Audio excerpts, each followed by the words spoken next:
Okay, I've been thinking about the V8 Demon Beetle, how to fix the front end on that for the death wobble. It's been keeping me up at night, so I am going to lower this down, and you can kind of see when I bought this how the stance is on it.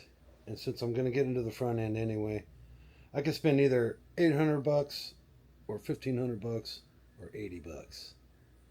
So what do? I definitely think I'm going to spend the bigger money and go ahead and do the disc brake conversion. All new under here. It does have the 2-inch drop spindle on it, which explains why some of those castle nuts on the bottom lower ball joints are a little beat up. I wasn't sure if I can get the disc brakes in this. According to Jbugs, I need a 15-inch rim or bigger. 14s aren't going to do it. These rims are 16-inch rims, so I think I can get the disc brake conversion for the front of it. But let me drop this thing, and you can see the stance. It's been bugging me since I bought it, so let's just see.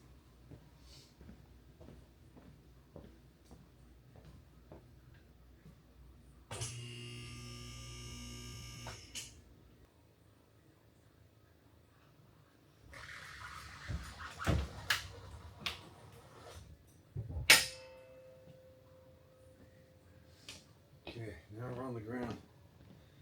So I can turn this around and show you kind of what I'm looking at for the stance here.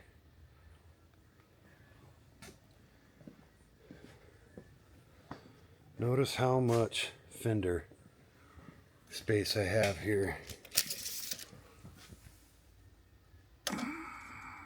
About 5.5 inches of gap. This has got the 2-inch drop spindle on it. I'm not sure if they put that on just to match what this Cadillac front wheel drive V8 front end. I think that leveled it out with that 2-inch drop spindle. But Jbugs has got adjustable strut towers back here. And I think I can get those. I can get 2 to 4 inches of adjustment with the adjustable struts and the insert. So man, how deep do I want to get into this thing? For about 80 bucks, I could fix that driver's side lower ball joint and probably have this thing back on the road and just run it, because it runs great. So I think what I'm going to end up doing is actually getting this lowered in rates and try to get this down 2 inches. I think I can do 2 inches safely without, I don't know, dragging everywhere. It's not like I'm using this as a daily driver, but now that I got it down here.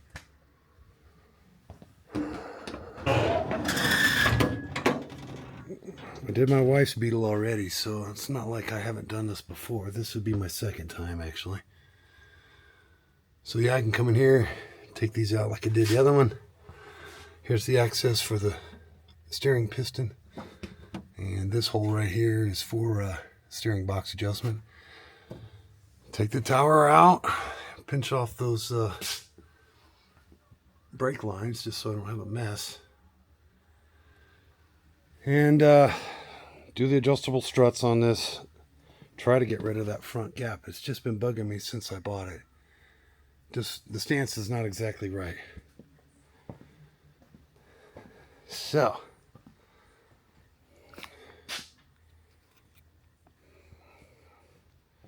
what do you guys think? What do you guys think? I think it needs to be lowered in the front. I do plan on keeping this. I wasn't sure if I was going to keep it or not. And I mentioned in the other videos, this came from a collection, and I got super excited about it, almost too excited. Now it's mine. Now I'm falling in love with it, so she's got her 74 Super Beetle. I could have this 71 Super Beetle, and then next year we hit the car shows with those two cars, or the Mach 1, or the 69 Chrysler. His and her Beetles. I'm also thinking about doing this as Herbie the Love Bug, just opposite color scheme, right? Do white 53 number down the side, the circle on it with the stripes in white. Maybe hand paint it like the old advertisings on a tow truck or something. You guys let me know. It's either 80 bucks, 800 bucks without the disc brake conversion, or north of that for the disc brakes too. I got disc in the back already. Yeah, you guys drop in the comments. Let me know what I'm going to do with this V8 Demon. I'm definitely thinking I'm going to lower it with the adjustable struts. So if you guys want more, hit like, subscribe, drop some comments, especially you Beetle family guys out there and gals. Drop it in the comments. Let me know.